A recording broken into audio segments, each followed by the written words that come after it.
Good evening, everyone. Welcome to our Monday night connection, and thank you for Danny for hosting us. And for those of you joining us, we have the most beautiful people over here. You're missing out. The top of the line, okay? So next time. So we are getting closer as well to what we call the end of the book of Vayikra, Deuteronomy, and Leviticus. I'm sorry, Leviticus, and and as you get close, this week, and usually this week's readings is being joined together, but because we are in a leap year, therefore the connection is separately, and it's important because it's not every year happening, but when it's happening, there's a message for us to understand, to connect, and to go deeper.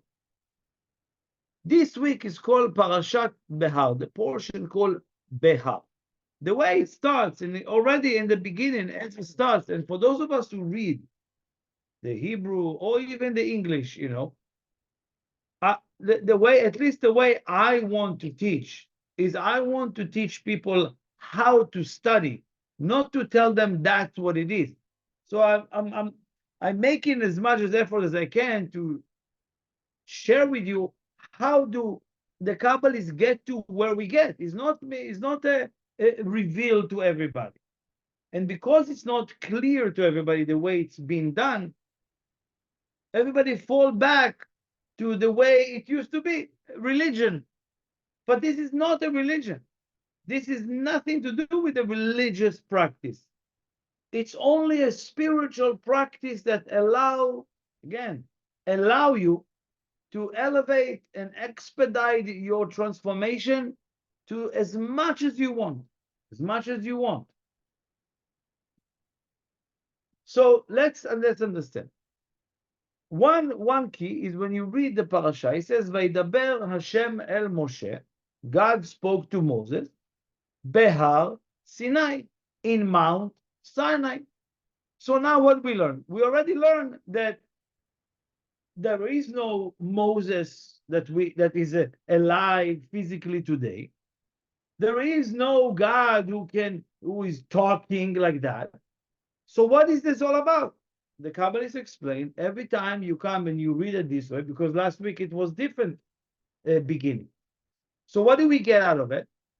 When it says God spoke to Moses, it's the Creator speaks to our highest self, highest potential. That is the conversation. It's nothing to do with some Moses in the desert 3,000 years ago. No, that's an indication. Again, by the way, as I said last week or 2 weeks ago, since the Holy Temple was destroyed physically, all the connection in the Holy Temple or in the connection through the Holy Temple that represent the connection for the entire world moved internally. Since then, back then it was external. You go, everything been solved. The Kohen does the work, the priest does the work, the Levi, everyone is good. The people just need to give the sacrifice, everything is good. Since it was destroyed, therefore it all went internally, and the way we connect to it is through the reading. So the reading is nothing to do with what you read, the words that you read, but it's a connection to depth and places within us that you cannot get in. So I shared last week in Shabbat, I shared that when we're reading, that reading is like a software that you install that can download the energy. But without listening to the Torah, without connecting deeply to that message, you don't download the software. So like any other computer that you need to read a document or a video, you need to have to download a certain specific software that can read it. That is the only way. So again, many people go and read the Torah because they got used to, or they heard, or they grew up this way. or they want to be religious people. But if you don't understand what you're doing, and if you don't understand what's the connection, it's as if you weren't there. It's as if you came in and out as empty as you came. So now we understand every time we read, Vaidaber Hashem el Moshe, when the Creator spoke to Moses, it's your Creator speaks to your higher self. Where? In Mount Sinai. So now, in order for me to speak to the Creator, I need to go to Mount Sinai. Absolutely not. It's a code. It's a code. What is the code? There's few ideas here. One is Behar is in the mountain. It's the same numerical value as the number 2. It's the numerical value of 207. 207 is the same numerical value as the word Or. Or is light. Same thing. The mountain presents light. Sinai, the name of the mountain, is Sinai, is numerical value of the word ladder, ladder, right? Climbing up, right? Steps to climb up. So he tells you, now you understand, just by this sheer opening, right? What did we get? Now we understand that your Creator, your higher self, is being talked to the light, to the Creator, and the way is explaining you to connect is gradual. You have to elevate yourself. You have to elevate yourself on the ladder, a step after step. That's simple, right? So now, go another layer deeper. Where is the Creator can meet you all the time, any time of the day? Where is the Creator meet you? Every time you come to Mount Sinai, he will speak to you. What is Mount Sinai? Very simple code. There were many mountains, giant mountains, that the Torah was not given there. There's many big mountains. And the Creator chose to reveal the Torah on Mount Sinai. What did we learn? Mount Sinai it was the smallest because he had the most amount of humility. It was the most humble mountain amongst everyone. So now what do we understand? Now you see that anytime you want to speak to the Creator, you have to lower yourself. You have to lower yourself because, I'm the most important, I'm the mighty one, I'm the most known, I'm the many more years. No. Lower yourself. That's where the Creator meets you. That's why, that's why it's important to understand that when someone comes with his ego, when someone comes with his I know it all and all of that, where is the Creator? Is also there, but you cannot hear. The Creator speaks. You cannot hear, right? That's another consciousness. It's like I shared earlier that imagine you have a friend of yours or someone in your life. Every time you meet them and they're so greedy and so selfish, you just feel you just don't want to share with them. Does that make sense to you? Like we have people like, I can't have them. I don't want to share with them, right? Because they are in a state of, greedy. What do you think about us? When we are in a state of ego, where the Creator is there, but he cannot give it to us because we're not going to hear it. So again, it's important to understand that I don't want to give the people when they are in that state because it's not going to help them. The same thing the Creator with us. So here is just I open one level for us to start learning differently. Each one of them is code and beyond, and there's many other codes. It's not for our class right now. And then what he says, what exists else in this week? And he says, Uvishnat Yovel, and we know that Yovel is a 50-year cycle. In English, I think they call it Jubilee. Jubilee, right? Something like that, yeah, Jubilee. Okay. So every 50 years, it says that there was a process, it said, that the land goes back to its owner. What does it mean? What in Israel, It's known to be, and again, it's not for the rest of the world, but because Israel is a source or is an antenna, is a vehicle to draw light to the world. So therefore, everything there has to be precise and accurate and in the right energy. So the way it worked, they divided the land to 12 pieces, 12 parts, and every tribe had its own unique lot, right? So you never had like a call it taboo on the deed, the title, right? You don't have a title, you know. Oh, this is my land, this is my mountain. No, you don't. You come with your family, you're sitting down. Like imagine you come to New York City, and I want to be over here, I want to be up. You know, you sit wherever you want. The entire island is belong to your tribe, right? There's a tribe of Benjamin that's sitting here. I want to be here, I want to be there. Great. After 50 years, almost like in a way, somebody comes and says, oh, I want to be here. So, please, now you're going to be. Imagine you live in a place 50 years and now somebody comes and claims they want to be there. You have to live. What is the consciousness here? Again, there's many, many things that we connect every year to something, other layer into it. But what is the beauty of that? The beauty for that is that you know that nothing belongs to you. It's not belong to me. Because the problem starts in our life when we think something belongs to us. That's when the trouble, that's when the bug get in. And what does it mean when the bug get in? Even if you think my children, my work, my this, all the time when we start thinking one after the day in, day out, we think that's mine, that belongs to me. I see the title, I go to the government, I see in the offices, they wrote it on my name. So it feels like I'm possessed, I'm the owner. But this week is teaching you. You have to understand that you might think that you own it for 50 years. Somebody can come and snatch it in 1 second. And then the devastation that you're going to experience, it's unheard of. Imagine somebody's, I don't know, married for 50 years or have a house in 50 years and all of a sudden it's been taken away, you know. So there was a process. It's important to understand why 50.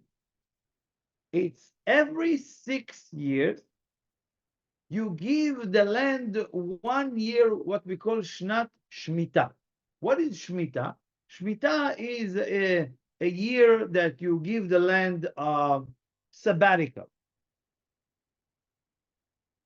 Here, I know everybody loves sabbatical, right? Everybody go, I'm going to take a sabbatical. You know, why? Why happen? You know, when first time when I heard that people doing it, I know about the land needs that. But when I heard people doing it, it's only when I moved to the United States, I heard this, like, what does it mean? Like, what are you going to do? I don't know. What do you mean? You don't know? It's beautiful, by the way, don't get me wrong. It's called the word Shmita. Shmita is the same word as drop it, lishmot, to let go, to drop it, to don't get involved. Sometime in our life, we need to get to that place of do Shmita, drop it, stop possess that. So the way the structure works is 6 years, and in the 7th, you let it grow a while, right? So this way, it's 7 years times 7. Okay, you get 49 years, which the same idea of the 6 years and the 1, it's 49 and 1, which is represent by the 50th gate, what we call the energy of Bina. And what is Bina? Everything go back to its original state. That's what Bina energy is. And we have it this week. We can technically bring everything that we thought it's ours, belong to us this week, and in a way relinquish the possession or let go of the holding of the grip on it, And it's right away, as soon as I let it go, it's immediately go back to its source, to its owner. What is the owner of everything? The creator. If I'm holding on something, let's say if I'm holding on something in my hands, now it's in my possession. Now the creator cannot be involved. Only when I let go of it. Yeah, it's in my possession. I hold it, but it's not, I don't have the grip on it, right? It's just in my possession. And therefore, now the creator can help me in this. Now the creator can communicate with me about it. A business that you have. Once you, my business, my client, my business. Oh, it's your business. Oh, the creator says, okay, go do it. Do it. Do it by yourself. That's why people are working so hard, not smart. They are around the clock. And again, it's important because it speaks about business here in this week's as well. But I'm going to touch upon it. So one thing we need to ask in this week. Nothing belongs to me. I need to ask. I need to achieve the idea that is all been given to me in suspense, in a way of a rent, or in a way of a loan, right? That needs to be paid back. With the land, it is explained to us, 6 years you work, and the 7th, let it go free. But what's going to happen? This is the next idea.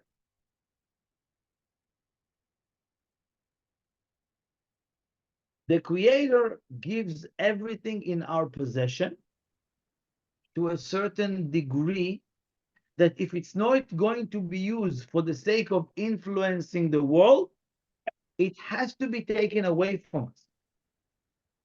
I'll say it again. You receive everything with the understanding that it's meant to be used to influence the world much more than yesterday. Once you're not using it this way, it's just a matter of time that slowly, it's not going to be in your possession. It's clear, it's the rules of the game. You can't change it. So you better adapt yourself and free yourself. And it says, it's amazing, Vayashuvu ish el achuzato. After 50 years, we said every person can come back and claim the land that they want to build. Achuzah is a state, or no, not achuz. Achuzah is a state or is a property. You know, somebody have an estate, somebody have an achuzah, like a mansion, right? So he's used the word achuzah. Achuzah is also possessed. Achuz, right? It's the same thing as possessed or as your property. So it's your property, but you cannot have that as your property if you're holding on it. You can only have it in your possession. Like, for example, when you're in a relationship, the other person is not belong to you. Everybody behave like they own the other person, right? I spoke to someone earlier this morning, said he have to go to he have to go to a meeting, and the boyfriend, the girlfriend, I said, no, I don't want you to go for this meeting. What do you mean? Yeah, because it's with this person, you know. I don't. No, you can't. It's like the owner of the person became. And that by itself is the beginning of the end. Once you do that, it's the beginning of the end, because it doesn't stay. And then he says, if you have that consciousness, you're going to receive everything is going to come back to you. I just relinquish this attachment, the gripping, the holding, the possessed energy, and I will let it grow. That's why he says 6 years you're going to work the land and then let go, and you see you're going to have way more than what you think. And then he says, "V'yashavtem al haaretz levetach." Then you're going to sit in so much trust. Imagine life that you every day with so much trust that everything works, not like a fictional or maybe or playing it or pretending, like real trust and peace of mind. What is peace of mind? Peace of mind is when you trust. You trust everything. We cannot trust not just ourselves. We're telling something to someone we already don't trust that that's going to happen. In the conversation, most of us will trust and let go if we for sure know it's coming back to me. If I will know that, Benjamin, if you tell me that it's going to happen, oh, for sure I'm going to let go. No, that's not performing trust. Okay?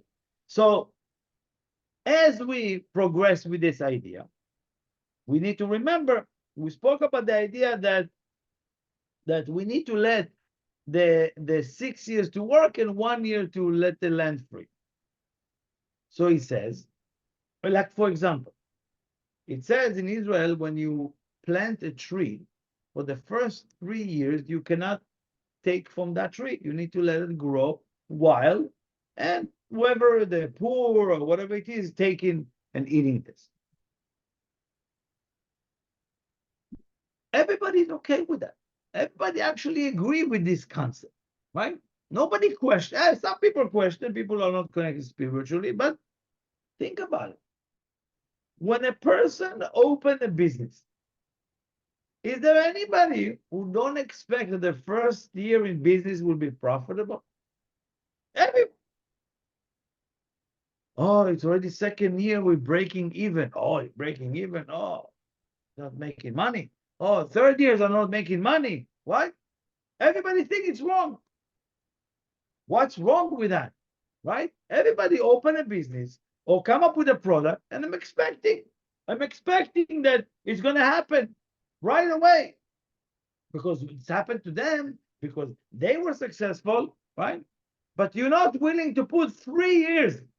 If you open a business, you need at least 3 years of a leeway of funding because you need to make sure that you're not going to make the money, right? And even if you make, you're not supposed to take from that business, right? A lot of people right away from the first year in the business, they take, and then the business has no strength to grow. So also in business, there is some energy the same way. And remember, the best way to have a business is to know the business belongs to the creator. And therefore, the creator will take care of everything else. Again, it's between you and the creator. It's not like you coming and a client come. Who is the owner? Oh, it's God. Go talk to him. That's not what we're talking about, right? Because we understand that it's the idea for the business. Who gave it to you? The funding, everything comes from the creator. Once you make it you, creator, okay, you're gonna do it. Let's work smarter with this type of consciousness. You have a relationship, right? Or somebody get married. Oh, well, children, right? They're not successful with having kids or whatever in the first 2 or 3 years, everybody needs to be okay. That is an investment in the relationship. But again, do not be possessed by that idea. Let it go all the time. Remove that. It doesn't belong to me. The other person that is with me doesn't belong to me. I don't own them. I don't own that relationship. I need to be in a level of so much appreciation that I am in a relationship. Again, you invest money. Same thing. Any investment that you have, stop looking at that every single day because it's not going to grow this way. Only when you let it grow, let it go. A lot of people, I'm not talking about day trading and all of that, but if you have investments or something like that, you put $100 here or $500 there or $2,000 somewhere, right? Go. Relinquish, right? The possession about it. Let it go. Give it away. And now it can grow. It's something, it's a practical thing to do every day. Because many people think, smart way of expanding my business, smart way of getting clients. It's not smart. It's not. Again, you can come up with the marketing, with the right exact marketing and how to do it. That's one level. We need to do making the effort. But don't think that that's going to give us the result. It's only when I let it go and I let the light run the business, run the investment, run the relationship. But again, not be me, I have to fix it, me, it's mine. No. And do not fall to the need for results and an immediate result. The result doesn't come, it's because it's built up energy. And when it's built up, it's going to pile up to a major effect and results in our lives. Another thing it's important, I don't know, he speaks about business a little bit. He says, "Lo tonu ish et amito." Lo tonu ish et amito. He says, do not lie and cheat on your friends in business, or don't do a monkey business, as they call it, right? Now, if I ask anyone who is in business, I tell them, are you honest, decent business person? Oh yeah, absolutely. And I never heard somebody says, I'm a little bit crooked. I never heard that. I never heard somebody tell me, listen, I'm a little bit swaying there. I'm a little bit this, I'm a little bit that, Everybody, straight, I'm honest, I'm telling them everything is honest, everything is clean. I told them all the details, only until the fan situation happening. And then, I don't know, you didn't read it? I told you. And they all kind of like, why do we fall to lie or to not say the whole truth when you sell a product or you sell a business or you sell services? Why? Why do we fall into it? Why can't we say the truth? Why can't we be honest? 100%, no lie, no nothing, no monkey business, no make believe. We're about to close the deal. Yeah, it's gonna be fine. Yeah, but where is that document? Don't worry, sign. I'm gonna give you a document tomorrow. We all trying to get it done. Why? Very, very deep and beautiful. It's because we don't understand that this is where the creator. If you would see that the business that you do is between you and the creator, it's not between you and the other person. It's between you and the creator. You will deal with such a precious, such an elevated way, such a truth in everything you do in the deal. You're going to look at the documents as this, and the creator is going to read it. I can't fool the creator. I can't fool the light.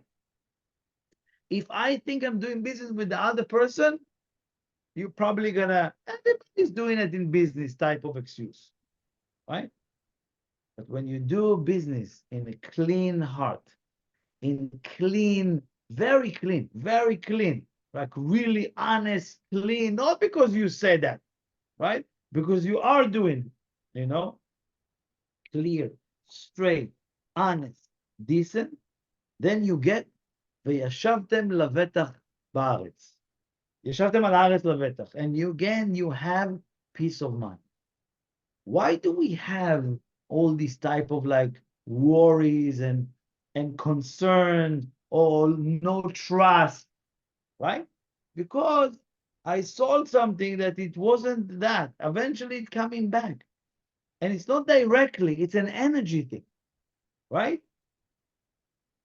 Because if you have trust and you are honest, decent, clean, truthful, there's no waver about the way it is. You have trust, you have no worries. And the business, even if it's not going to work with that individual, let's say even if the deal will fall through, it will come through with somebody else much bigger. But because you're trying to maneuver or manipulate a little bit, not too much, not too much, whoever has to be out of this business. And now you're dealing with other energy. And then you're always going to feel a little bit worried that they're gonna come back. Could they go out? They go out. Did they go out? It's the credit card went through. Did they pay? Did they get the check? Oh, did they send the check? Yes. Oh wow. Why do we have that? Why do we don't have trust that for sure they're gonna give? For sure they're gonna pay. There's no question. Why? If you are not honest or something was not clean, that's why you're gonna have worries and insecurity, no trust. And then people will start, this guy don't pay, this guy comes tomorrow, they said they're going to send a check and all of that. It's because of wrong dealing in business. It says, Lo tonu ish et amito. Be careful, you're not dealing with people, you're dealing with the creator. And when you lie to that person, or you don't want to lie to them, or when you do business this way with them, this is how it's going to come back to you. It's very clear. Then he says another level. He says, he says, if your brother became poor, right? So now what? Everybody have a poor brother, something, or an uncle, or a cousin, or someone that is always like in need of us, right? In every family has to be someone poor. And why? He says, not because you now need to start to go and feed them and give them. Yeah, that's from a responsibility point of view, no problem, help as much as you can. But what is the idea? If your brother is in trouble, you are in trouble. And again, I'm not talking about just a direct connection to your immediate family.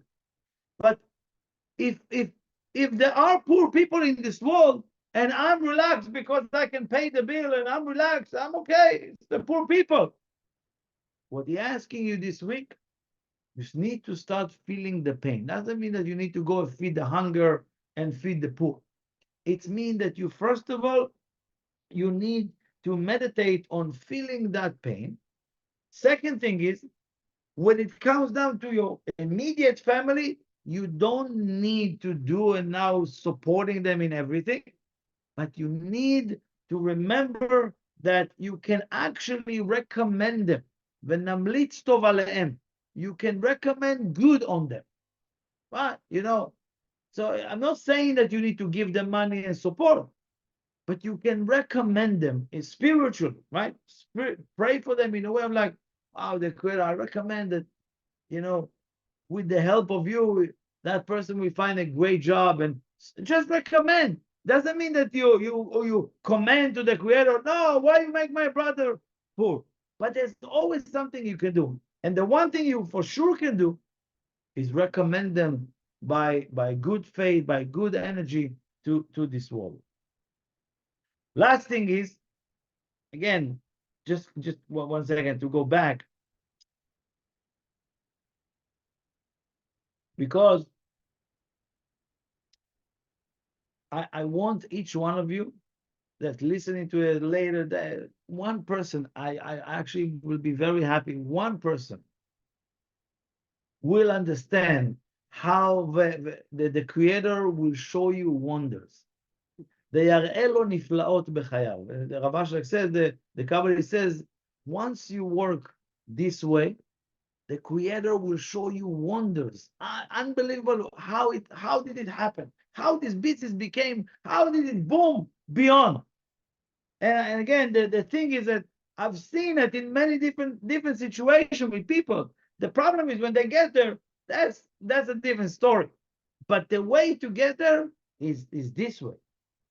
It's really this way of that idea that you trade, you make business, you buy, you sell with absolute straight, decency, honesty, clarity, with compassion, and with a win-win situation. the Creator will show you miracles beyond, miracles in your life. Last thing that I want to connect to is what we have this week.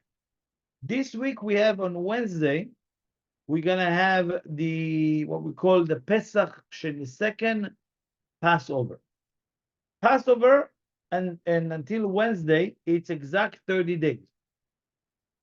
And it's 30 days when Passover was open in what we call the 14, 15 day of the month of Aries.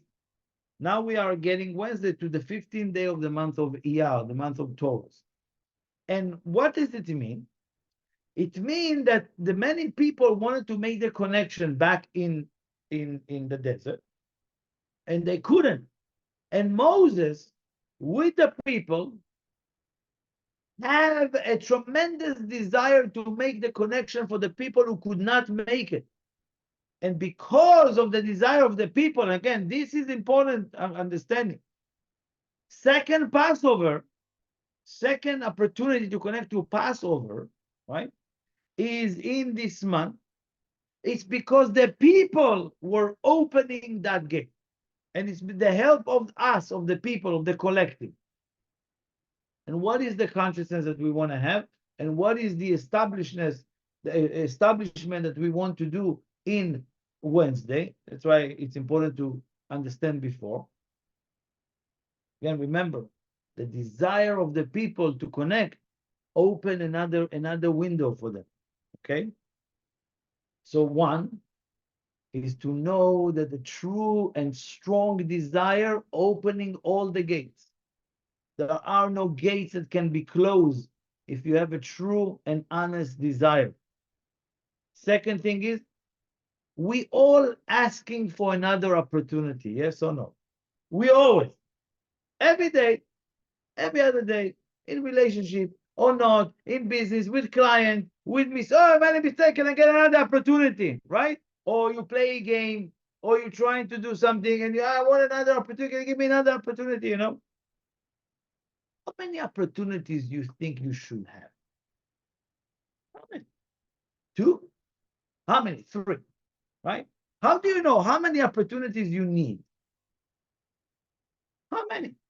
Oh, I gave you, let's say you want a relationship. I gave you that person. I gave you the opportunity. Abusing. I gave you another person. Abusing. How many? Give me another chance, right? How many? How many can we ask for? Because if you don't take advantage on the first opportunity, right? You know why? Why don't we take a full advantage on the first opportunity? Because our life are not dependent on that. Because if you understand that your life dependent on that, you will make it happen. You don't need second chance because you're gonna make it the first one.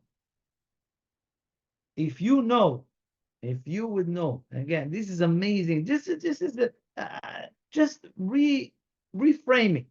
If you live your life from today, again, this is Pesach Sheni, this is Wednesday, you want to receive that gift, that you know for sure there is no other opportunity. How would you live your life? How would you live your life?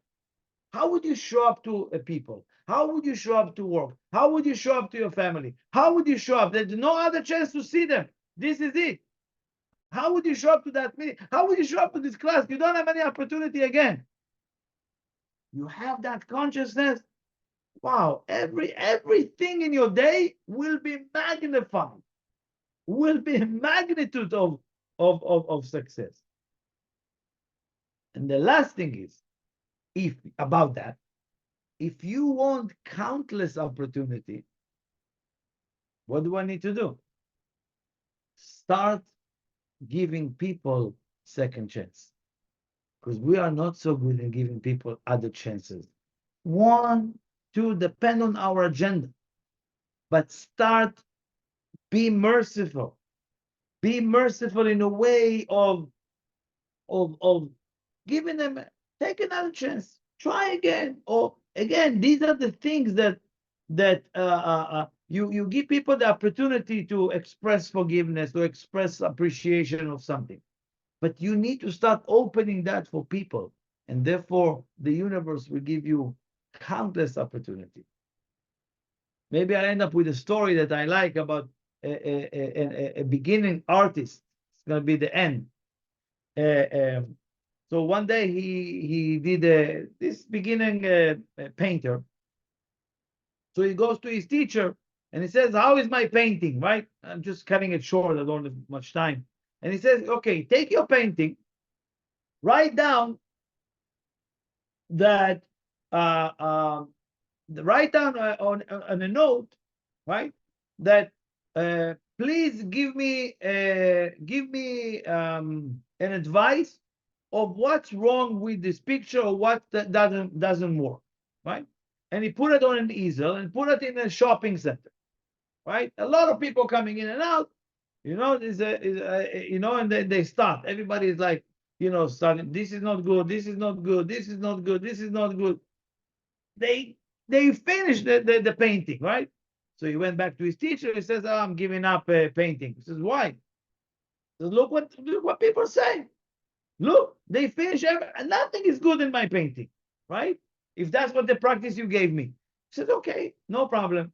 Go again and write down, please correct in the painting what doesn't look good." And he put it again. And technically, no one touched the painting, right? And that's the idea.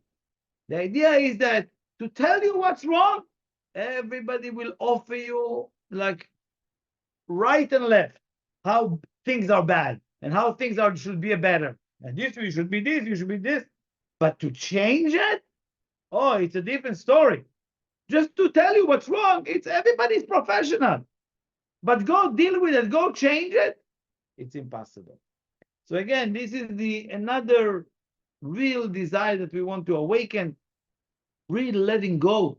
Real trust comes when you let go. But when you understand nothing belongs to me, it's all been given to me as a loan, and I use it to influence, it can stay with me. I use it in a selfish way, slowly, it's been taken away from me. We're going to continue more, but that is for this week. Thank you so much for joining.